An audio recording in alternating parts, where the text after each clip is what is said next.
Welcome to Stars and Swords. I'm Alistair Stevens. This week, the plot kicks in at last, and we see death and destruction wash across Beleriand, climaxing with the death of the second son of Finwë, the last remaining son of Finwë in Middle-earth. We should add the High King of the Noldor, Fingolfin, and if that sounds like a spoiler, it's okay, because it's spoiled in the title of the chapter, so we know exactly what to expect when we begin this week's reading, which is both dense and punchy. It is both epic in its scale and its scope, but extremely intimate in the character detail. We're seeing again this fascinating compression of time that we've been witnessing really over the course of the entire Quinta Silmarillion, right? We've been collapsing time ever and ever inward, down and down and down to the ground level. That continues apace in this week's reading. It's Friday night, and this is an unusual recording time for me. It's an unusual streaming time for me. I don't usually schedule these things for Friday nights because Friday nights are crowded. Friday nights are packed. If I seem a little harried, it's because I arrived home 15 minutes before starting this live stream, which is why you may have noticed, if you're joining me absolutely live, that maybe the title card was wrong when the live stream started. I will edit that out for the final YouTube broadcast. But if you're joining me live, that's part of the excitement. That's part of the thrill. So I am simultaneously catching my breath and kind of getting ramped up to talk about, well, something that we've kind of been foreshadowing since we started the Quinta, right? I think that there is something in the tragedy of Fingolfin that recasts our understanding of so much of what has preceded these events, what has preceded this climactic titanic event. It certainly reframes our understanding of what happens to Feanor at the end of his story, all of which we'll get to in just a little while. Glorfin David is joining us in the chat. Good evening, Glorfin David. Thank you so much for joining me this evening. Last week, we should frame this out a little bit because we did cover a lot of stage setting, a lot of prefatory material, a lot of preparatory material, I suppose, before we get now into the action. But it's good to recap this stuff so it's all fresh in the memory. Last week we discussed the fate of Eol, the Dark Elf of Nan Elmoth, cast from the walls of Gondolin for, accidentally killing his wife while trying to deliberately kill his son. We talked about the coming of the three houses of men into the west. The first, the house of Beor, dark-haired stoics who eventually settle in Ladros and Dorthonion. I'm going to have a map in just a minute to kind of refresh our understanding of the state of play as we begin the climactic events of this week's reading. The second of the houses of men, the house of Haleth, named for the daughter of Haldad, who leads her people through the Orc siege before relocating to the forest of Brethil under the condition, I suppose, that her people all too willingly guard the crossings of the river Tyglen. And the third of the house of men, the house of Hador, tall and blonde and quick to laugh, who settle in Dorlomin in Hithlum in the northwest. So, as I say, let's take a look at the status quo as we move into open warfare this week. Let me call up this slide. This is, of course, now familiar to us. This is Christopher Tolkien's redrawn map of his father's conception of Beleriand. It's surprising, I have to admit, how reading the Silmarillion this carefully and preparing the slides so assiduously every single week has just led me to an enormous affection for Beleriand. Like many readers of the Silmarillion, I find it hard to emotionally connect, or I found it hard, I should say. Very much the past tense here. I found it hard to emotionally connect to Beleriand because, well, it's just not a setting that we spend a lot of time in. And even when we begin our time here, we're aware of its ultimate fate. But because of the complexity of the professor's writing, because of the complexity of the professor's world building, because of all of this impression of a deep and ancient and real lore, I found myself, for the first time in my life, having a real powerful affection for Beleriand, and I should say it's probably coupled a real familiarity with its contours in a way that I never really achieved before. So this is Beleriand as we understand it. Let us overlay this in a very high-tech way with the houses of man. You can see the little red pop there in the northeast. That's the house of Beor in Ladros. You can see the yellow pop is Haleth in Brethil, and you can see Hador, the green pop there in the northwest of Beleriand, in Dorlomin in the south of Hithlum. That land is a little shared. They're more to the east of that, but it's difficult to be completely definitive as we're drawing these spaces. So these are the three houses of men that are going to be most significant.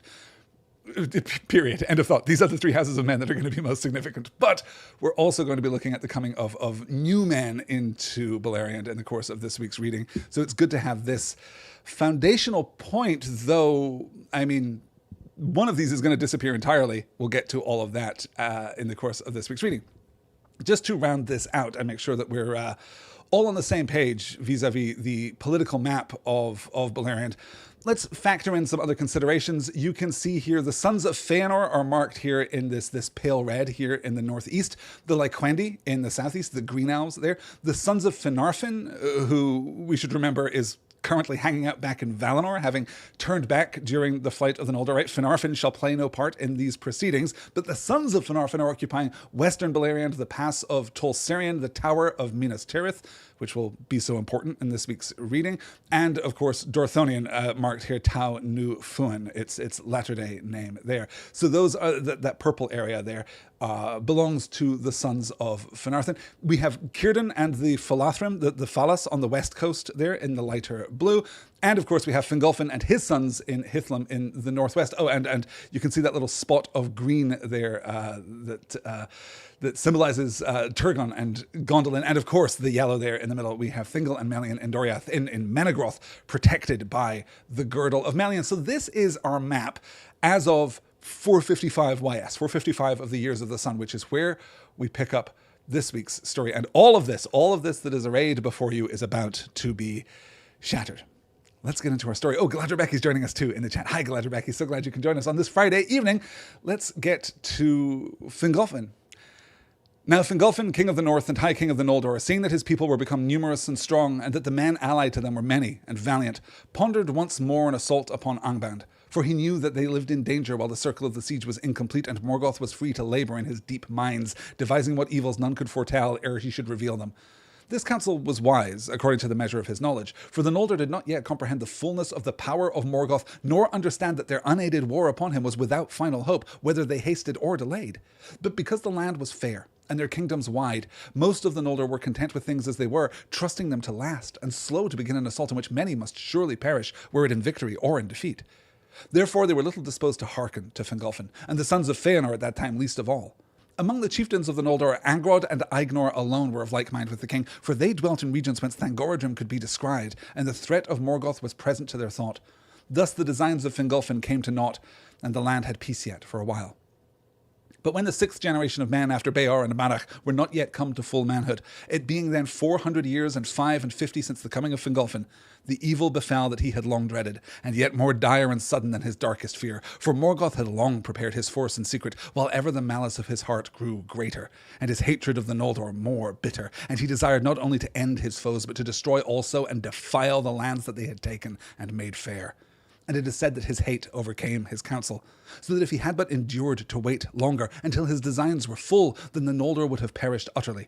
But on his part he esteemed too lightly the valour of the elves, and of man he took yet no account.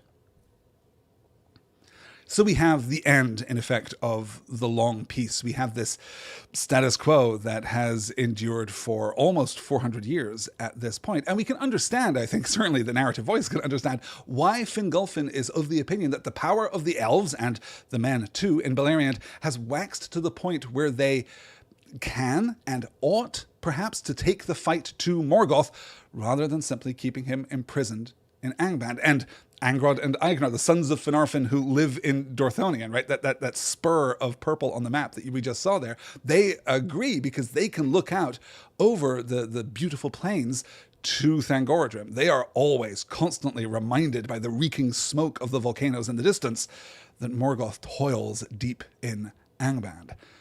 But everybody else, well, we're having a pretty chill time. Actually, being here in Beleriand is pretty cool, and we seem to have had a certain amount of success fencing in Morgoth. We seem to have had a certain amount of success leaguering him and maintaining the siege of Angband. You know, a couple of orcish excursions apart. We've really done okay, so maybe we can just chill, and maybe we don't need to poke the bear.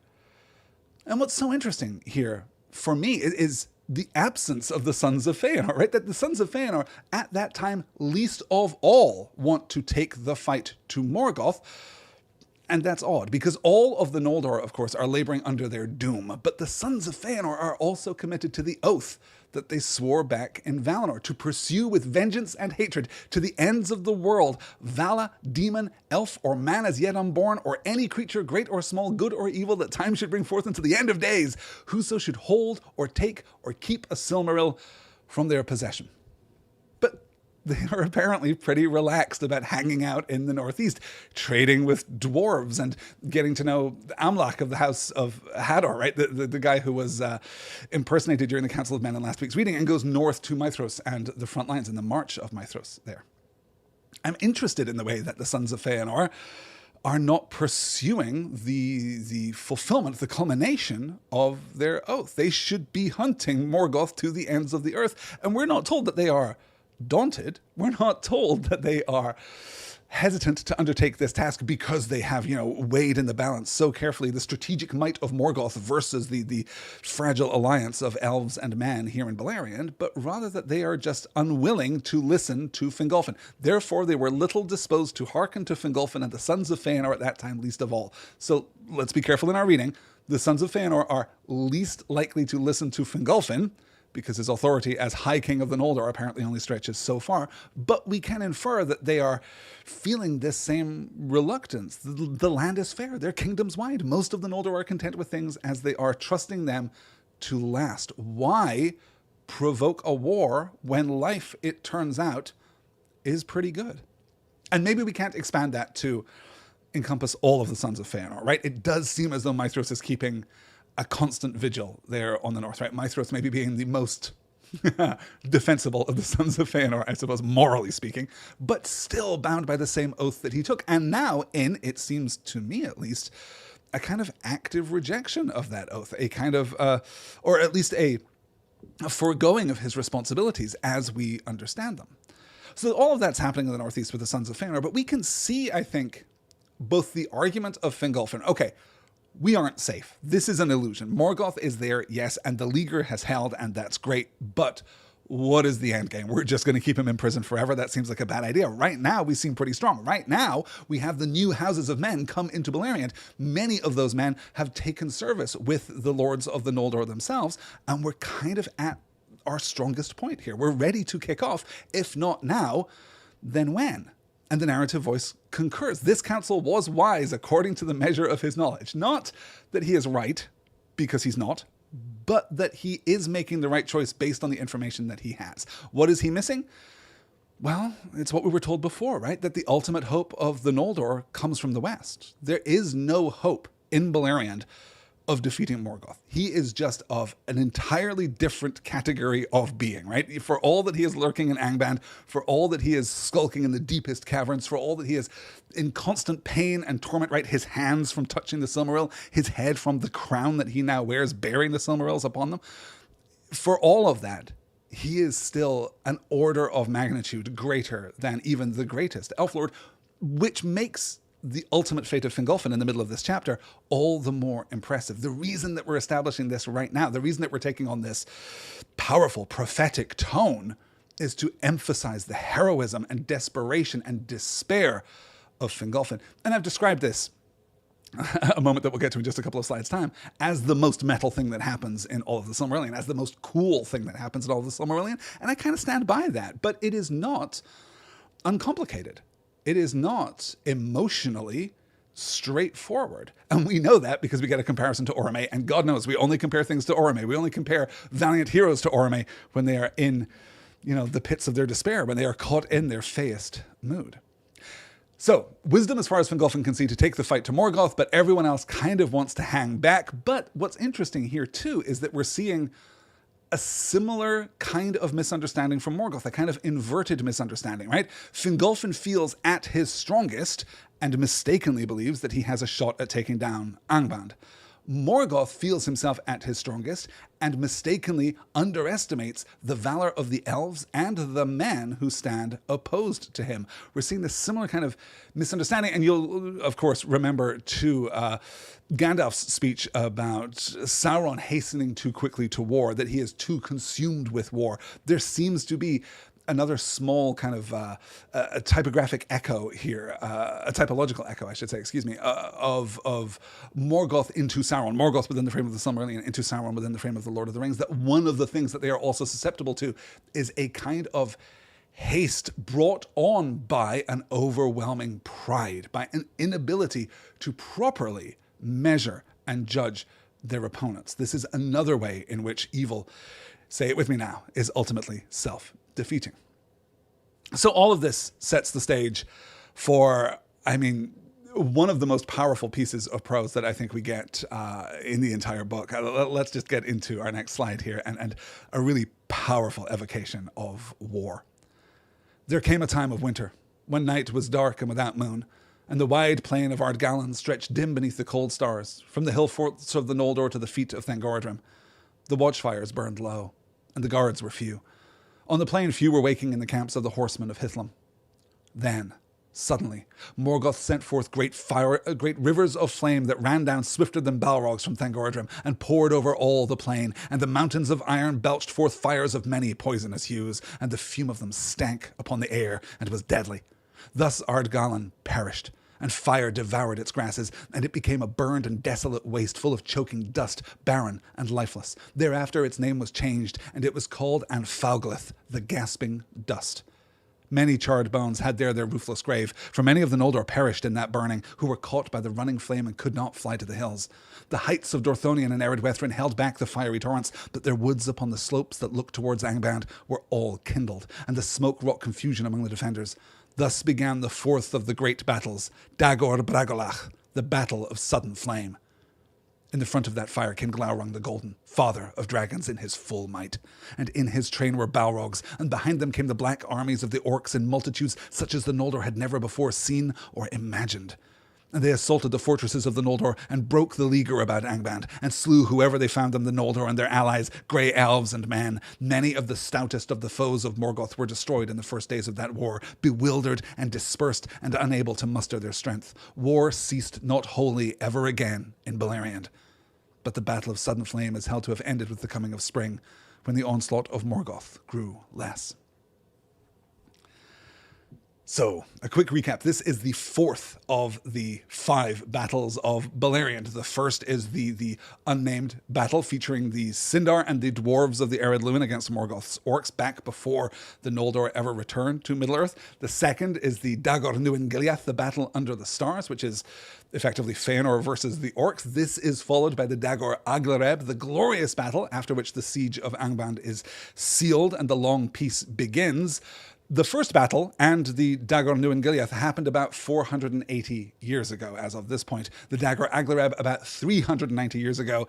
It has been a minute since open warfare fell upon Beleriand. So we begin here with the volcanic eruptions of the peaks of Thangorodrim, the bathing of Ardgallan in fire.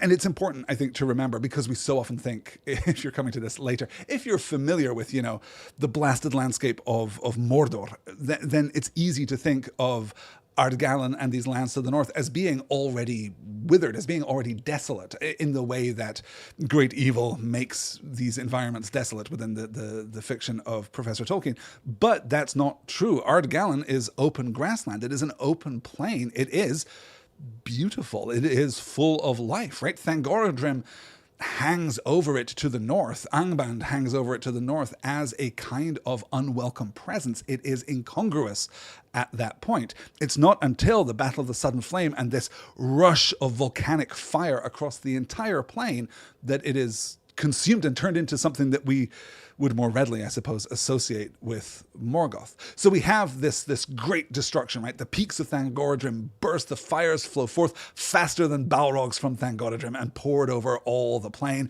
We have the explosions from the mountains, the deadly fumes. The fume of them stank upon the air and was deadly.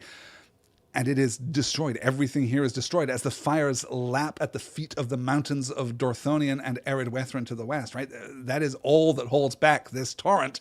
But the woods are kindled, smoke is in the air, and then comes the army led by Glaurung, father of dragons in his full might. This is not the Glaurung that we saw earlier. This is not the Glaurung who can be defeated and sent back to Angband because he has not yet come to his full growth. This is Glaurung, the real deal. In his train were Balrogs, and behind them the black armies of the orcs in multitudes, such as the Noldor had never before seen or imagined.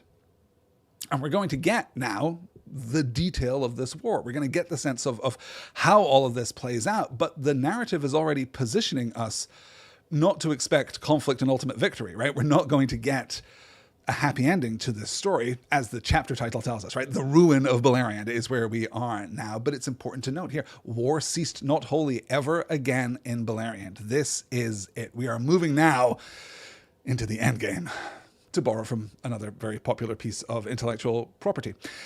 So how does this play out with this sudden attack, this almost reckless attack, right? This sudden flame, yes, this devastating assault by Morgoth, but we've already been told that this is an assault that comes before he's ready. This is an assault that is swaggering, that is prideful, that is in some sense over the top, right? It's a kind of shock and awe tactic, right? To borrow from a much more modern kind of military schematic. This is shock and awe. He's playing his heaviest hitters right up front in the hope that victory against the Noldor will be swift and sure. But in some parts, at least, he has underestimated his foes. Thus ended the siege of Angband, and the foes of Morgoth were scattered and sundered one from another. The most part of the Grey Elves fled south and forsook the northern war. Many were received into Doriath, and the kingdom and strength of Thingol grew greater in that time, for the power of Melian the queen was woven about his borders, and evil could not yet enter that hidden realm. Others took refuge in the fortresses by the sea and in Nargothrond, and some fled the land and hid themselves in Assyriand, or passing the mountains wandered homeless in the wild. And rumour of the war and the breaking of the siege reached the ears of men in the east of Middle-earth. The sons of Finarfin bore most heavily the brunt of the assault, and Angrod and Aignor were slain. Beside them fell Bregelus, lord of the house of Beor, and a great part of the warriors of that people.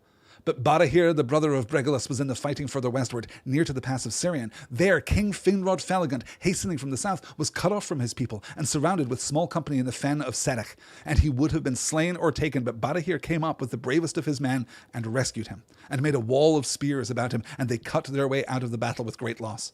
Thus Felagund escaped, and returned to his deep fortress of Nargothrond, but he swore an oath of abiding friendship and aid in every need to Barahir and all his kin, and in token of his vow he gave to Barahir his ring. Barahir was now by right lord of the house of Beor, and he returned to Dorthonion, but most of his people fled from their homes and took refuge in the fastness of Hithlum.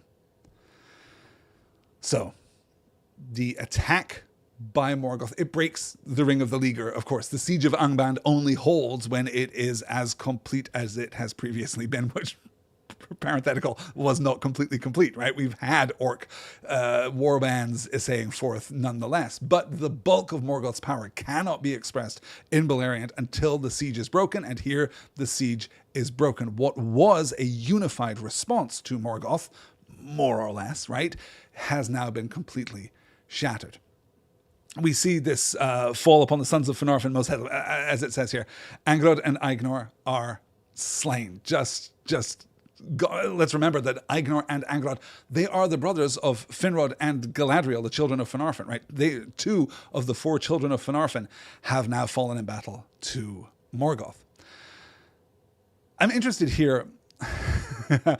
Sometimes when you're reading the Silmarillion, you really have to pick your moment about when you highlight a particular character or a particular element. Bregelus, lord of the house of Beor, is extremely important. Bregelus is important. Barahir, is important. And we're going to have the opportunity to talk about Barahir, particularly in next week's reading, and also when we get to some latter events in the Silmarillion. He's going to be significant, and this is a particularly significant moment, right? This oath of abiding friendship and aid in every need that Felagund gives him, that Finrod Felagund gives him for saving him at the fen of Sedek. There is just kind of northeast of the pass of Sirion. It's northeast of the tower that is called Minas Tirith, that will be shortly taken by Sauron during the war. So they're out there in the fen, and Barahir comes to the aid of Finrod, who then retreats to Nargothrond, but gives a very significant ring to Barahir and an equally significant, we might argue, promise. All of this is going to play out in next week's reading. So, we now have the return, I'll note here too, the return of Barahir to Dorthonion, right? Most of the men of the House of Beor have fled from Dorthonion, but Barahir goes back with a few people. We'll circle back to them in just a few slides' time.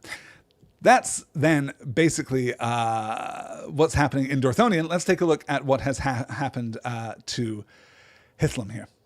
So great was the onslaught of Morgoth that Fingolfin and Fingon could not come to the aid of the sons of Finarfin, and the hosts of Hithlum were driven back with great loss to the fortresses of Eredwethrin, and these they hardly defended against the Orcs.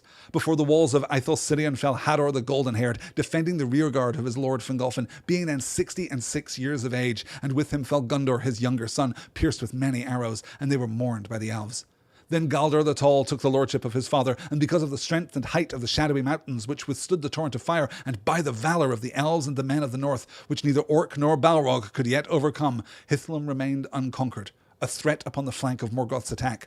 But Fingolfin was sundered from his kinsmen by a sea of foes.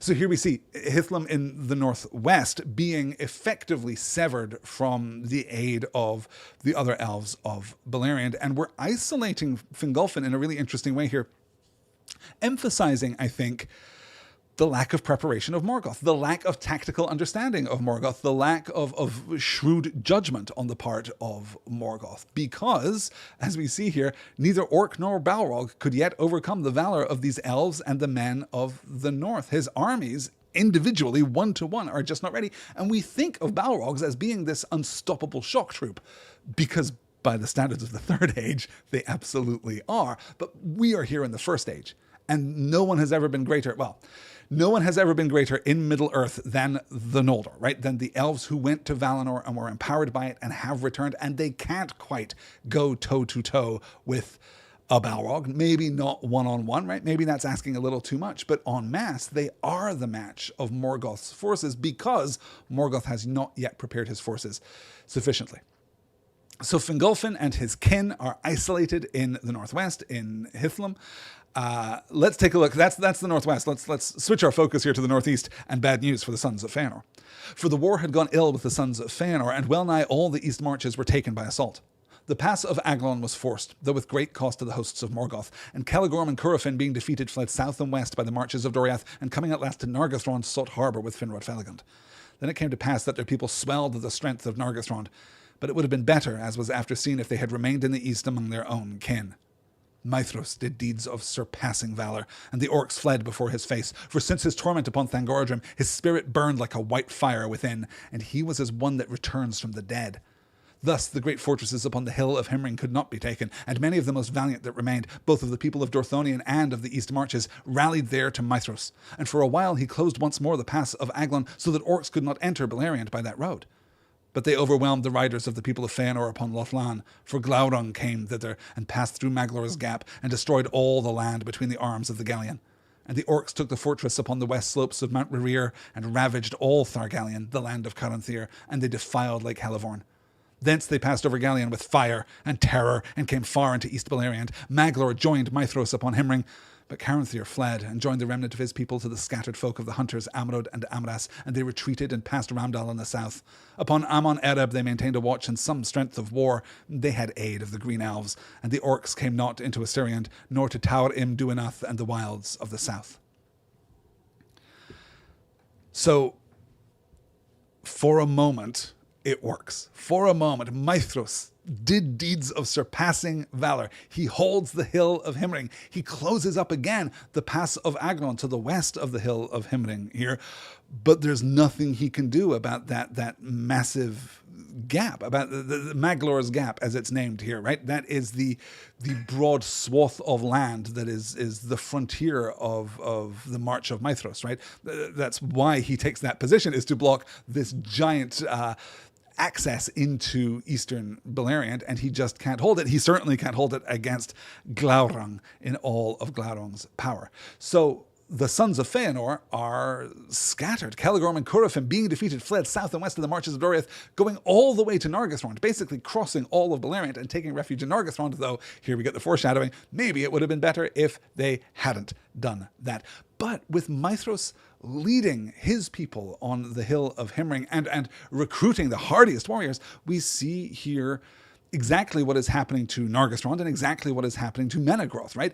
As the cities of the fortresses, forgive me, not even really cities, right? As the settlements and fortresses of the elves on the front line fall, the warriors retreat into these places of safety, not to Gondolin, because Gondolin is shrouded, but absolutely to Nargothrond and to Menegroth and to the Hill of Himring too. So even as Morgoth is conquering the land, even as he's splintering the leaguer around Angband, even as he is winning these military victories, he is just entrenching his foes. This is part of what is flawed in his strategy, is that he is setting himself up for a number of simultaneous sieges, right? We've got Hithlum in the extreme northwest. We've got Nargothrond in the west. We've got Menegroth right there in the middle, protected by the girdle of Melian. He can't even get his forces close to Menegroth yet. And then the hill here of Himring under Maithros in the northeast.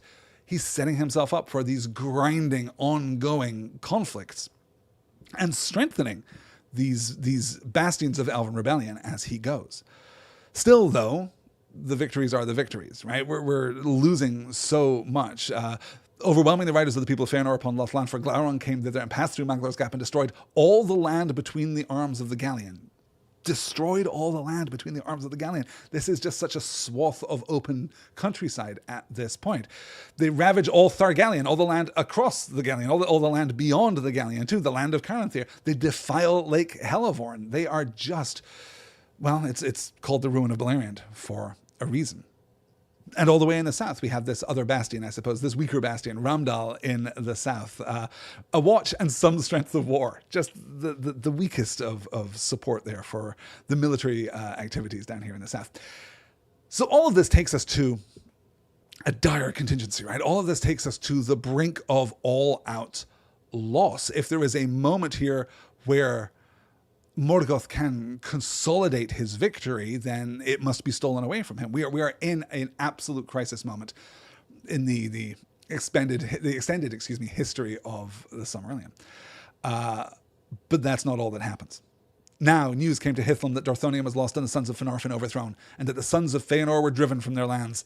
Then Fingolfin beheld, as it seemed to him, the utter ruin of the Noldor and the defeat beyond redress of all their houses, and filled with wrath and despair, he mounted upon Roshalora his great horse, and rode forth alone, and none might restrain him.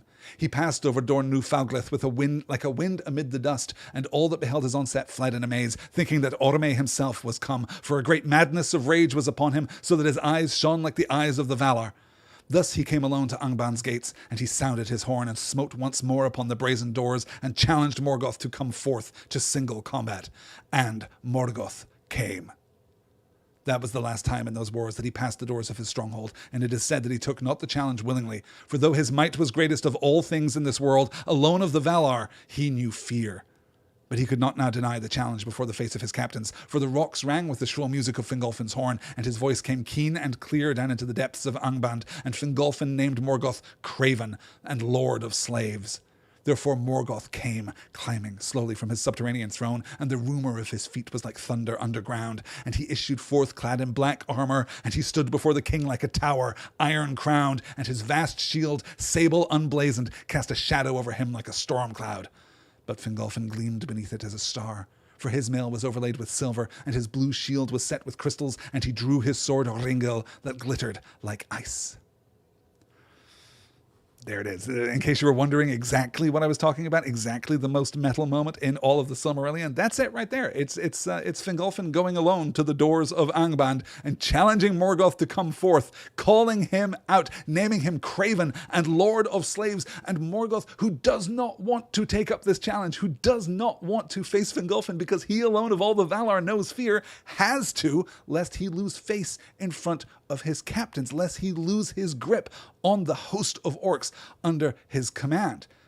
So he has to accept the challenge, and we get possibly the greatest of those very punchy, brief, terminal sentences that we get so often from Tolkien, that we've observed so many times. I'm not sure there's a better one in the book than, and Morgoth came. I think that is... I mean, if the hairs on the back of your neck are not standing up, then I maybe recommend consulting, a medical professional. You may need an intervention here of some kind.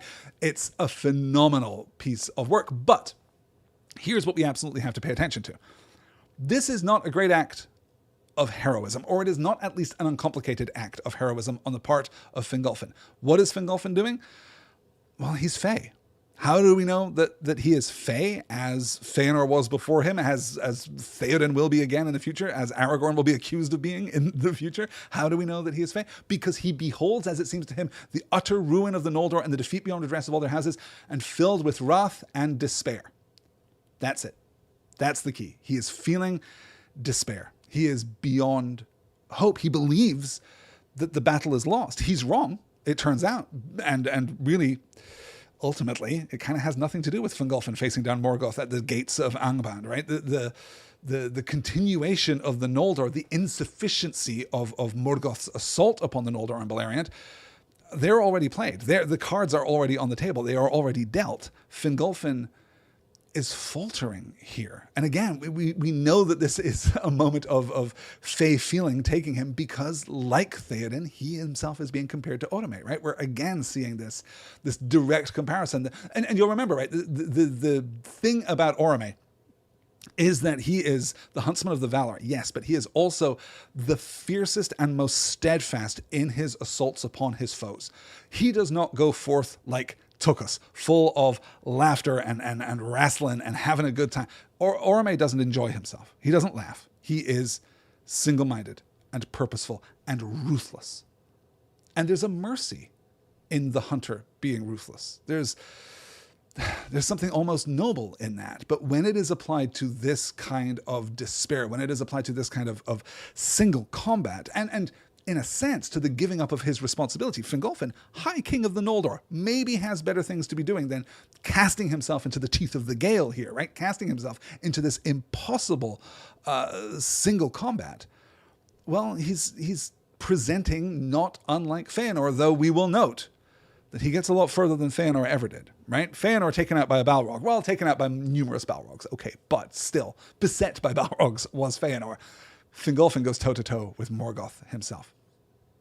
And we should, as we are trying to do repeatedly as we move through this reading of the Silmarillion, note here the aesthetic presentation, note here the narrative maneuver that Tolkien is giving us, right?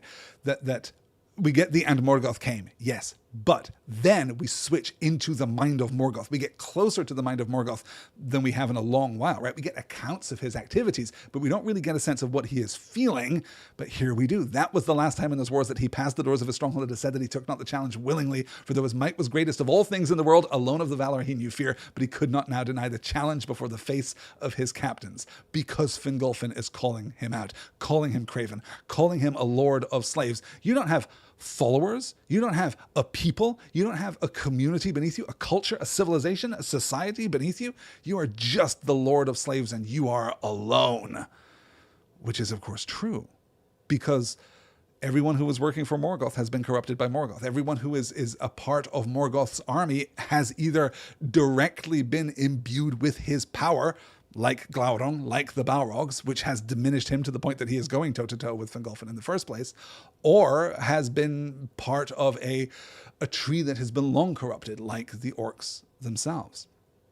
But he's still Morgoth, mightiest of all things in this world. No equivocation there, just one of those superlatives, one of those Tolkienian superlatives that we've mentioned before. Absolutely, uncompromised there. Therefore, Morgoth came climbing slowly from his subterranean throne, the rumor of his feet like thunder underground. And this is so powerful. He issued forth clad in black armor, and he stood before the king like a tower, iron-crowned, and his vast shield sable unblazoned. Sable unblazoned, it means it doesn't have a device on the shield. It is just a plain color. And what is that color? It is sable. It is just a black shield. It is just an immense black shield casting a shadow over him like a storm cloud. And we oppose this, of course. We juxtapose this. We contrast this with Fingolfin gleaming. Fingolfin, this figure of light, like a star, for his mail was overlaid with silver, and his blue shield was set with crystals, and he drew his sword Ringil that glittered like ice. Ringil here just meaning cold. So the comparison to Feanor, I think, is completely clear, right? I've written down the quote here from the earlier moment when Feanor too is Fey. For Feanor in his wrath against the enemy would not halt, but pressed on behind the remnant of the orcs, thinking so to come at Morgoth himself, and he laughed aloud as he wielded his sword, rejoicing that he had dared the wrath of the valor and the evils of the road, that he might see the hour of his vengeance. Nothing did he know of Angband or the great strength of defense that Morgoth had so swiftly prepared.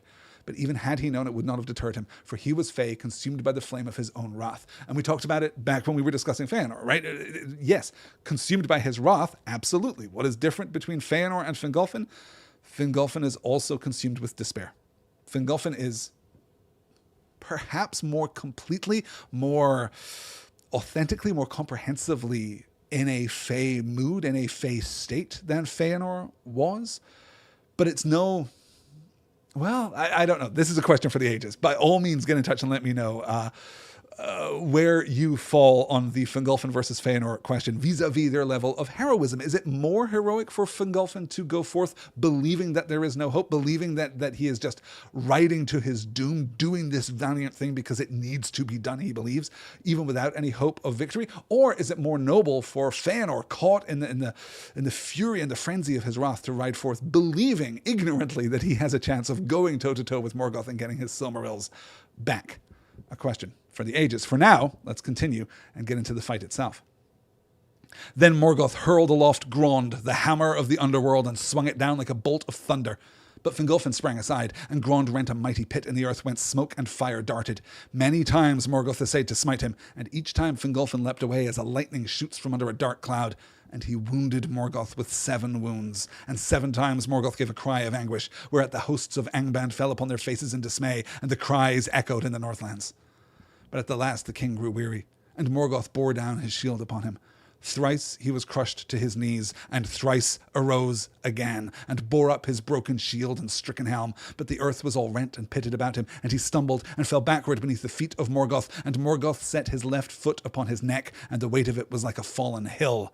Yet with his last and desperate stroke Fingolfin hewed the foot with Ringil, and the blood gushed forth black and smoking, and filled the pits of Grond. A familiar word to us, of course, if you've read The Lord of the Rings, and doubly familiar if you have watched the Peter Jackson adaptation of The Lord of the Rings, because this, of course, is Grond, right? Literally, the meaning of the word Grond is simply weighty and cumbersome, weighty and slow. That is all that it means. But it also gets this secondary title, the Hammer of the Underworld, which is the name that is passed on to the battering ram at the gates of Gondor, the mighty battering ram. The quote from The Lord of the Rings says, "Grond they named it in memory of the hammer of the underworld of old." I am pretty fundamentally, as a reader, as a scholar, to whatever degree I claim the title of scholar for myself, I am, as a person in the world, I am pretty disinterested in numerology. I find the study of numerology to be just insubstantial. I find the study of numerology to be a practice of creative association, and if you just do it for long enough, then you can come to any conclusion that you might want. And in that way, I distinguish myself as a modern man, as distinct from a medieval man, because those medieval fellas, they loved the numerology. And that, I think, is infused through the works of Professor Tolkien. But Tolkien takes this almost willfully orthogonal approach to the explanation and the exploration of numerology in his work. I think that there's something really interesting about numbers in all of the works of Tolkien, right? We see here that Morgoth is wounded 7 times. 3 times Fingolfin is knocked to the ground by Morgoth. And then ultimately, each time, because crucially, it's not that he gets knocked down twice and gets up twice, then gets knocked down again and stays down. He gets knocked down 3 times and gets up 3 times. And then the final victory of Morgoth. I'm seeing here in the chat, Gladderbecky's quoting, "Let the Lord of the Black Land come forth." Exactly, right? It's all just echoes. It's all just ripples coming down through the ages, yes. And a very familiar... The problem with reading the Silmarillion like this is that it demands that you then go on and read The Lord of the Rings with equal care. And the problem with reading The Lord of the Rings with that degree of equal care is that it demands that you go back and read the Silmarillion with that degree of equal care. And I am now trapped in a loop for my entire life where I am just going to be grinding through the work of Professor Tolkien ever on and on because of exactly that. Every time you find one of these echoes, it recasts your understanding. And then you move through the entire arc because the narrative unfolds in its own time at its own pace. And you come back full circle again. It's absolutely, yes. Glad Rebecca's noting here in the chat. The battle's very reminiscent of Sauron in the flashback. In The Lord of the Rings, of course, yes. As we have all seen the Peter Jackson films, we're of course thinking of the Battle of the Last Alliance as it's depicted at the beginning of the Fellowship of the Ring. Absolutely, yes. Just that mano-a-mano kind of battle. Even the black armor, right? And you can see there the semblance of Morgoth's black crown with Sauron's black crown as he's presented in the Jackson film. Yeah. Yes, exactly. I'm glad Rebecca's saying I've read them both many times. Yeah, this is it. This is the fate. This is the doom that we have deemed. We're just going to be stuck in this loop, and I'm absolutely thrilled about it. I'm actually really looking forward. And I will credit you a little bit with this, Glad Rebecca, because you have kind of been linking me to the elves of the Woodland Realm. You've been bringing to mind Thranduil and his house in Mirkwood, and I'm thinking a lot about how I am going to approach reading those passages the next time that I read The Hobbit, which is presumably going to be in just a few months' time. I'm going to go back to The Hobbit and then read the whole thing again, and thinking about how to situate The Hobbit paratextually with the Silmarillion, and to properly to understand The Hobbit as it has always been, of course, as a text written by a Hobbit, as a text written by Bilbo, an accounting of a very Hobbit's eye view of the world, but also to kind of situate all of those events within the temporal schematic of the Silmarillion. I think that, yeah, there's a lot to look forward to. In that, I must continue. I've just realized that I'm already 50 minutes into tonight's reading, and I was trying to do this whole thing in 90, so we'll see how we do. So we have Fingolfin wounding Morgoth 7 times with his sword Ringil, with his sword the Cold, as it is named. This defiance of light in the face of darkness, and then the brutality of Morgoth's final, well, not even Morgoth's final execution of Fingolfin, because we'll get to that in the next slide, but the brutality of the foot on the neck, the crushing of Fingolfin, and the demonstration that even in the face of Fingolfin's incredible valor, incredible skill of arms, right? One of the Calaquendi, the High King of the Noldor, is there a more powerful individual in all of Beleriand? Well, yes, Malian, right? But maybe only Malian. Maybe she's the only one who could even compete with Fingolfin in terms of raw power, in terms of raw majesty. And he's just crushed by Morgoth, even when Morgoth is wounded, even when Morgoth is brought low, because the hope of the Noldor does not lie in Beleriand. We have been told this. We have had the prophetic utterance given to us, right? We have had the prophecy made, and we are now playing that out, that it really doesn't matter what Fingolfin does at this point. But the Valar are crucially not done with the Noldor in Beleriand. Let's get back to our slides here. Thus died Fingolfin, High King of the Noldor, most proud and valiant of the Elven kings of old. The Orcs made no boast of that duel at the gate. Neither did the Elves sing of it, for their sorrow is too deep. Yet the tale of it is remembered still, for Thorondor, king of eagles, brought the tidings to Gondolin and to Hithlum afar off. And Morgoth took the body of the Elven king and broke it, and would cast it to his wolves. But Thorondor came hasting from his eyrie among the peaks of the Chrysaegrim, and he stooped upon Morgoth and marred his face. The rushing of the wings of Thorondor was like the noise of the winds of Manwë, and he seized the body in his mighty talons, and soaring suddenly above the darts of the Orcs, he bore the king away. And he laid him upon a mountain top that looked from the north upon the hidden valley of Gondolin. And Turgon, coming, built a high cairn over his father. No orc dared ever after to pass over the mount of Fingolfin, or draw nigh his tomb until the doom of Gondolin was come, and treachery was born among his kin. Morgoth went ever halt of foot after that day, and the pain of his wounds could not be healed, and in his face was the scar that Thorondor made. Great was the lamentation in Hithlum when the fall of Fingolfin became known, and Fingon in sorrow took the lordship of the house of Fingolfin and the kingdom of the Noldor. But his young son Nirainion, who was after named Gilgalad, he sent to the havens. We'll probably come back to Gilgalad at some point in the future. I can only imagine that him being introduced here means he's significant. It doesn't ring a bell, really, but there are a lot of characters in this book. So there are two things that are incredible. Well, okay, let's talk about the Valar-shaped elephant in the room here, right? The absolute intrusion of Manwë onto these events. Thorondor does not casually come down from his eyrie in the peaks above the Crisai Grim. Instead, he is summit, right? We know this for sure. The rushing of the wings of Thorondor was like the noise of the winds of Manwë. We are absolutely giving this the Valyrian seal of approval here, as the body of Fingolfin is already broken, already dead, already broken. This is not a rescue. This is almost something more significant, because what we get here is, at this point in the fiction, unprecedented. As far as we can tell, this is the first construction of a tomb. This is the first burial rite that we see from the elves. Because the only deaths that we have directly witnessed here, I suppose, are Miriel, right, who lingers in the gardens of Lorien and does not return to her body, but her body is preserved there nonetheless. We get Feanor, who turns to ash. We get Adethel in last week's reading, who dies of poison, and we don't really see that firsthand. And we get Eöl, who is cast from the walls of Gondolin. I don't think that I'm missing anyone there. I think that those are the elves that we have seen close up, at least, who have died.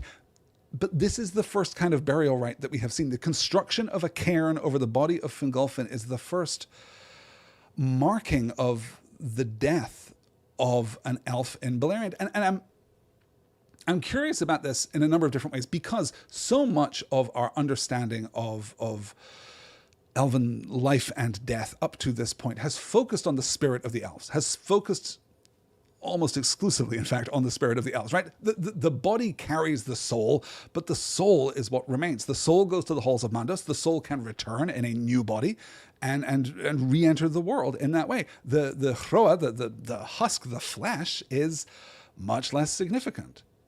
But here, the body is preserved. Fingolfin's body itself not only is preserved in an act of respect, we can infer here, I suppose, from Turgon, right? The building of the cairn, even the rescuing of the body by Thorondor here, and the taking away to the hilltop near to Gondolin. This is an act of respect, but it's also an act of power, because this becomes one of three hallowed spaces, one of three kind of sacred tombs that will be significant through the rest of the Silmarillion. Three places of power that put a stress on the corporeal being of elves in a way that we haven't really contested with before. It's also fascinating, of course, that this story, alone of all the stories, possesses a grandeur and a tragedy and an intensity, perhaps, that is just too big to be dwelt upon, right? It's one thing for the story to pass. Thorondor, king of the eagles, king of the evils. I do apologize, Thorondor. Thorondor, king of the eagles, brings the tidings to Gondolin and to Hithlum afar off. So we spread the news, right? The facts of it are known, but we don't tell the story. We don't sing these songs. This is not, and we sing songs about everything. Remember, the kinslaying at Aqualonde has a whole song about it. It has like a poetic ballad about it that we use to remember that terrible event. But this is so bad that the elves don't sing of it. This is so bad that the orcs don't boast of it. This makes no impression on either culture because it is too what? This is, I mean, that's the crux of it, right? Too what? Too tragic, too painful, too awful, too what? Condemning of Melkor, condemning of Morgoth's inadequacy, his vulnerability, his I don't know, right? The fact that he goes toe-to-toe with Fingolfin and he does win, but he also takes these mortal wounds, which he cannot heal because his power now is too spent. We can read, I think, his inability to heal his wounds as we progress here as a consequence, as a further stage of power loss. We'll remember that after his time with Ungoliant, after the darkening of Valinor, that he can no longer change his form. That's just, he loses that ability now. He just can't do it anymore. He has invested too much of his power into other beings like Ungoliant. He has spent the last 400 years deep in Angband investing his power into Glaurung and the Balrogs and the orc army at his command, and now he can't. Not only can he alter his appearance in the way that all the other Valar can, but he can't even heal his physical body. So we get this interesting kind of contrast here, almost a juxtaposition between the two corporeal forms, that Fingolfin's corporeal form becomes this sacred thing, and Morgoth's is this static, cursed, flawed thing. I find that fascinating. We have a question here in the chat from Galadriel. I forget if we talked about this. Are the great eagles Maiar? Glorfin David says, I would think so. They're intelligent and powerful beyond other kinds of critters. It's interesting. I think it's almost a matter of personal preference, right? Are the eagles Maiar, or are they a kind of mortal animal? If they are a mortal animal, let me frame this out this way. If they are Maiar, it makes a lot of sense. Absolutely, right? They would be Maiar, very closely associated with Manwë, to the degree that they are almost synonymous with the extension of Manwë's power. That is a great way of thinking about the eagles. If they are not exactly Maiar, if they are of Middle-earth, if they are of Arda, if they have been created in much the same way as the ants are created for Yavanna, right? Or not for Yavanna, but, almost by Yavanna. If they are created in that same way, then they are empowered by their proximity to Manwë. They are clearly the most beloved creatures of Manwë, right? They are proximate to him in terms of his domain and his area of influence, which grants them an extraordinary amount of power. It grants them an enormous kind of connection with Manwë specifically, and they act clearly, as I gesture at my screen here to demonstrate how much I mean the thing that I'm saying, clearly they act basically at his exclusive command. And again, this is another turning point that we're definitely going to be paying attention to when we return to The Hobbit, when we return to The Lord of the Rings. We're going to be paying attention to how those eagles behave. There's so much to discuss. You know what? We're going to be talking about this in just a little bit. This is absolutely one of those conversations that becomes so frustrating because the conventional form of the conversation is so unnecessarily simplistic. Why don't they just fly the eagles to Mordor? Well, because the eagles don't function like that. At no point in this story do the eagles function like a taxi service. They are something else. They are something greater. They are something more substantial, more, theologically, kind of thematically substantial, less, in fact, substantial in terms of their intrusion into the plot. They are literally Deus Ex Machina. They are literally eucatastrophe happening right there on the page in front of you. Yeah, exactly, yes. Weren't they sent by Manwë, asks Glorfin David. Yes. Or as the actor who played Pippin said, the egos. It was 20 years ago. There are things that could be, I'm treading on the thinnest of all possible ice here. There are a few things, not many, there are a few things that could be improved returning to The Lord of the Rings. If we were to make new versions, I'm just saying, something could happen. So, yes, here we go then. Great was the lamentation in Hithlum when the fall of Fingolfin became known, and we get the kind of the acknowledgement of the passing of the torch here, right? Fingon in sorrow takes the lordship of the houses of Fingolfin and the kingdom of the Noldor, but his young son Erynion, who was after named Gil-galad, he sent to the havens. That's it. This is not a gesture of confidence. This is not a gesture of faith in the power of the Noldor to endure what comes hereafter. This is a safety play. This is getting Gil-galad out of Hithlum and sending him south to hang out with Círdan down there in the havens to the south. Let's. I should just, because this is the first time that he's showing up, I should probably gloss his names here. Erynion means literally scion of kings, right? Son of kings is happening here, and Gil-galad, that we'll have time to talk about later, means radiant star. One of the earliest and most powerful names in all of Tolkien's Legendarium. Okay, let's move on to the story of Bara here. Now that we've left Fingolfin, behind, it's a sad thing, but we have other tragedies that we must address. Now Morgoth's power overshadowed the Northlands, but Barahir would not flee from Dorthonion and remained contesting the land foot by foot with his enemies.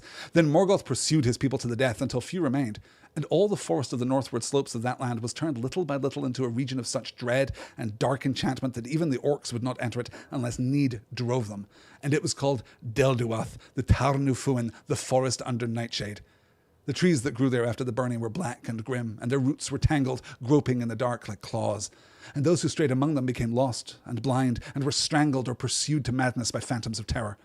At last, so desperate was the case of Barahir that Emeldir the man-hearted, his wife, whose mind was rather to fight beside her son and her husband than to flee, gathered together all the women and the children that were left, and gave arms to those that would bear them, and she led them into the mountains that lay behind, and so by perilous paths until they came at last with loss and misery to Brethil. Some were there received among the Haladin, and some passed on over the mountains to Dorloman and the people of Galdor, Hador's son. And among those were Rian, daughter of Belegund, and Morwen, who was named Elethwen, that is, Elfsheen, daughter of Baragund. But none never saw again the men that they had left, for these were slain, one by one, until at last only 12 men remained to Barahir, Beren, his son, and Baragund and Belegund, his nephews, the sons of Bregalas, and 9 faithful servants of his house, whose names were long remembered in the songs of the Noldor. Rathruin and Dairuin they were, Dagnir and Ragnor, Gildor and Gorlim the unhappy, Arthad and Urthel, and Hathaldir the young. Outlaws, without hope they became, a desperate band that could not escape and would not yield, for their dwellings were destroyed and their wives and children captured, slain or fled. From Hithlum there came neither news nor help, and Barahir and his men were hunted like wild beasts, and they retreated to the barren highland above the forest, and wandered among the tarns and rocky moors of that region, furthest from the spies and spells of Morgoth. Their bed was the heather, and their roof the cloudy sky. A real turn to some Robin Hood kind of guerrilla warfare action happening here. So some of this, almost all of this is foreshadowing stuff that we will discuss next week. This is Barahir, right? This is Barahir of the House of Beor, who previously rescued Finrod Felagund and the Fen of Sadok, is owed a favor, right? Has this pact with Finrod. I should call out here Emeldir the man-hearted. Emeldir means, per Patrick Wynne of the Elvish Linguistic Fellowship, this isn't a name that Tolkien glossed for us, but Patrick Wynne does incredible work parsing all of Tolkien's linguistic combinations. Emeldir means, according to him, some combination of mother and man. And it is easy, perhaps, to roll your eyes at the idea that bravery in the heart of a woman means that she is like a man, that bravery is a masculine trait that is unusual in women. I don't think that the text entirely supports that. We have so recently talked about Adethel fleeing Gondolin, her escort turning back, her braving the wastes and the wilds alone, winding up in Nan Elmoth and yes, winding up being married to Eol the Dark Elf, of course, but then also fleeing with only her son to accompany her. We've seen bravery, we've seen courage, we've seen extraordinary courage, in fact, and capability from many elven women.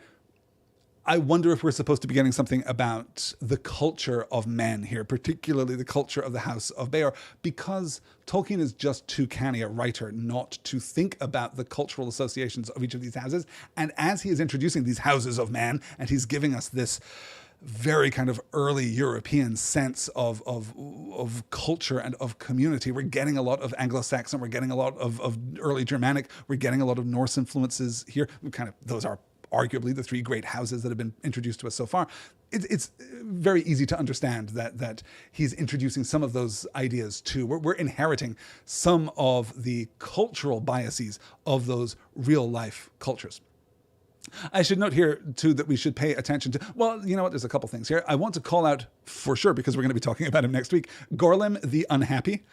As much as I love the idea that he's just a sad dude, unhappy here in the medieval sense means unlucky. Hap meant luck there. It's only in about the 17th century that unhappy begins to mean, sad and miserable as opposed to unlucky and unfortunate. So Gorlim is unlucky, not unhappy in the modern sense. We also definitely want to call out Morwen, who was named Elethwen, that is Elfsheen, daughter of Baragund, attested by Professor Tolkien to be the most beautiful of the mortal women of Middle-earth. She is, of course, the mother, eventually, of Turinbar. What I'm most interested in talking about here, though, I made the casual remark about Robin Hood as we came in on this slide, but really, it's not Robin Hood, right? Really, what are we seeing here? We're seeing the Dunedain. We're seeing the Rangers. We're seeing a very familiar archetype that is going to endure inconsistently, right? It will the presence of people like Barahir will ebb and flow through the history of Middle-earth, but it will never entirely depart. There is something in the spirit of man that leads us to this kind of deep connection to the earth and independence. There's something very fierce and frontier-like about their place here, even in the ruin of Dorthonion, right? I find this so poetic, as juxtaposed with the grandeur of Fingolfin's last stand, right? This fell fey march, this dash across Beleriand, the calling out of Morgoth at the gates of Angband. Contrast that with outlaws without hope they became, a desperate band that could not escape and would not yield, for their dwellings were destroyed and their wives and children captured, slain, or fled. There's something hopeless here, for sure. There's almost something despairing here, but it is a quotidian kind of despair. It is a ground level kind of despair. There's nothing left to do but fight.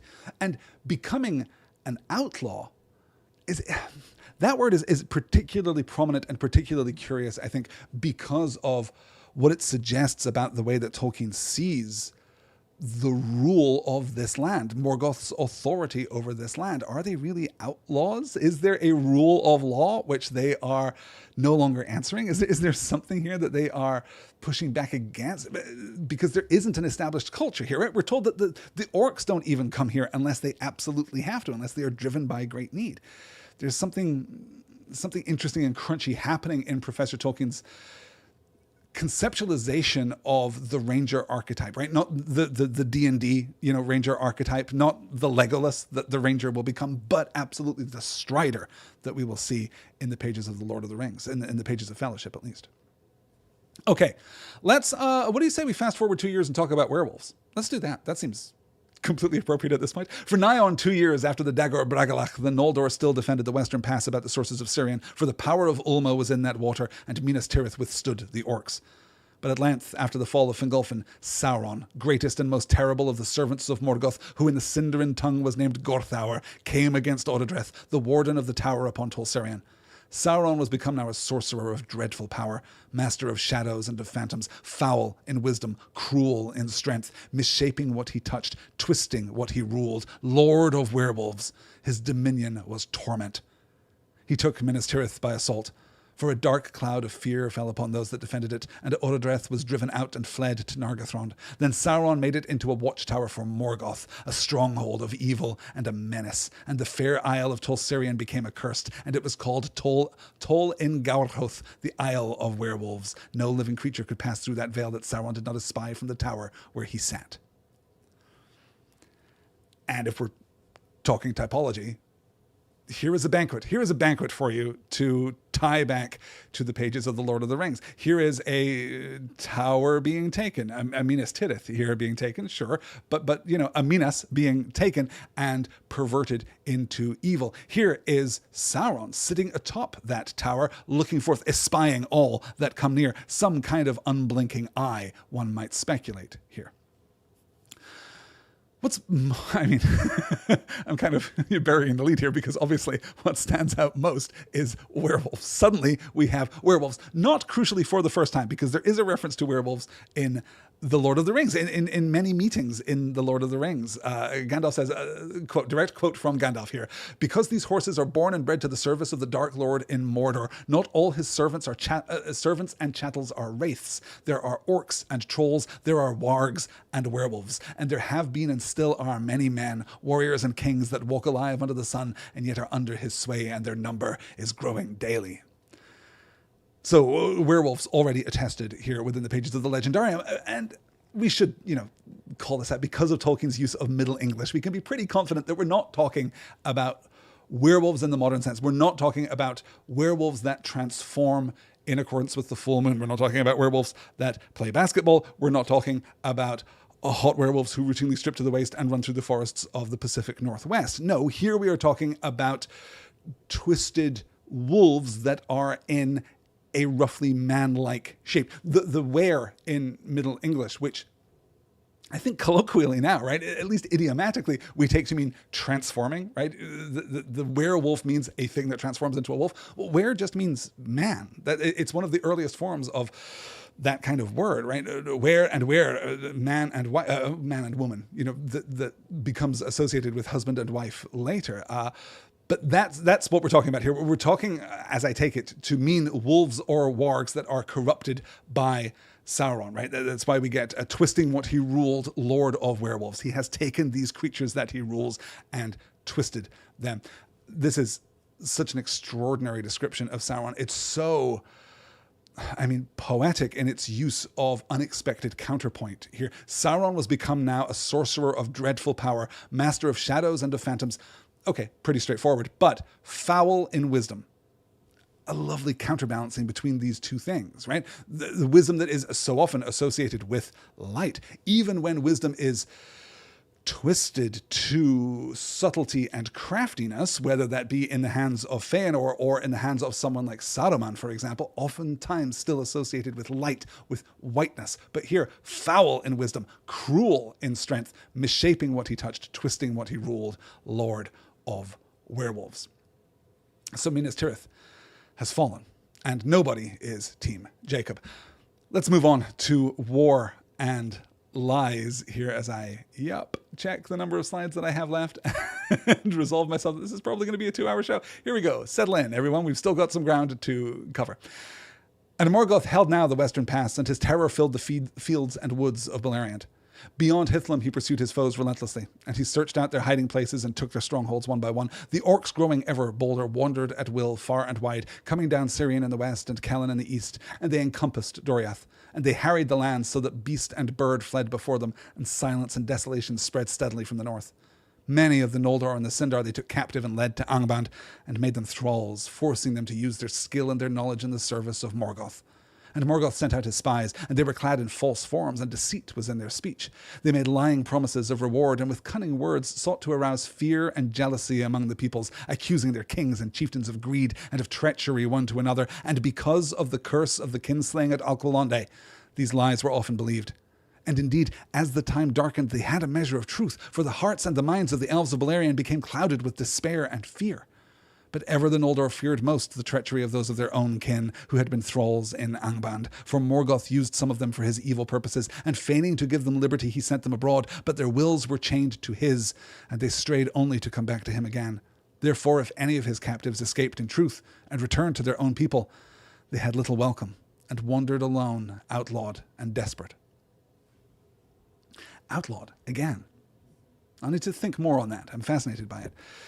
So here we see very explicitly the manifestation, the chief manifestation of the curse of the kinslaying at Alqualonde, the doom of the Noldor here. Quote, "To evil end shall all things turn that they begin well, and by treason of kin unto kin, and the fear of treason shall this come to pass. The dispossessed shall they be forever." So now we're seeing the worst and saddest and most depressingly kind of commonplace, most lacking in valor and empathy, the most pitiless form of this, that Morgoth takes these elves that he has captured on the field of battle, he takes them to Angband, he twists them, he corrupts them, he subverts their will to his own, and he releases them to screw with the Noldor that are still out there. And because of that, those elves who actually escape, those elves who actually flee from Morgoth's clutches and return to their kin, are not welcomed. The fear of treason, the fear of treachery has taken root so deep in the Noldor soul at this point that it is preventing the pity and the mercy toward their own kin that they should be feeling here, right? We're not processing the grief of this war. We are far now from the halls of Nianna. We are far now from the wisdom of this grief, and instead we are retreating into ever increasing paranoia, clouded with despair and fear. And then it gets kind of worse because we introduce new men. Let's take a look at the new man arriving from the east. To man, Morgoth feigned pity, if any would hearken to his messages, saying that their woes came only of their servitude to the rebel Noldor, but at the hands of the rightful lord of Middle-earth they would get honour, and a just reward of valour if they would leave rebellion. But few men of the three houses of the Edain would give ear to him, not even when they were brought to the torment of Angband. Therefore Morgoth pursued them with hatred, and he sent his messengers over the mountains. It is told that at this time the swarthy men came first into Beleriand. Some were already secretly under the dominion of Morgoth and came at his call, but not all, for the rumour of Beleriand, of its lands and waters, of its wars and riches went now far and wide, and the wandering feet of men were ever set westward in those days. These men were short and broad, long and strong in the arm. Their skins were swart or sallow, and their hair was dark, as were their eyes. Their houses were many, and some had greater liking for the dwarves of the mountains than for the elves. But Maethros, knowing the weakness of the Noldor and the Edain, whereas the pits of Angband seemed to hold store inexhaustible and ever renewed, made alliance with these new-come men, and gave his friendship to the greatest of their chieftains, Bor and Ulfang. And Morgoth was well content, for this was as he had designed.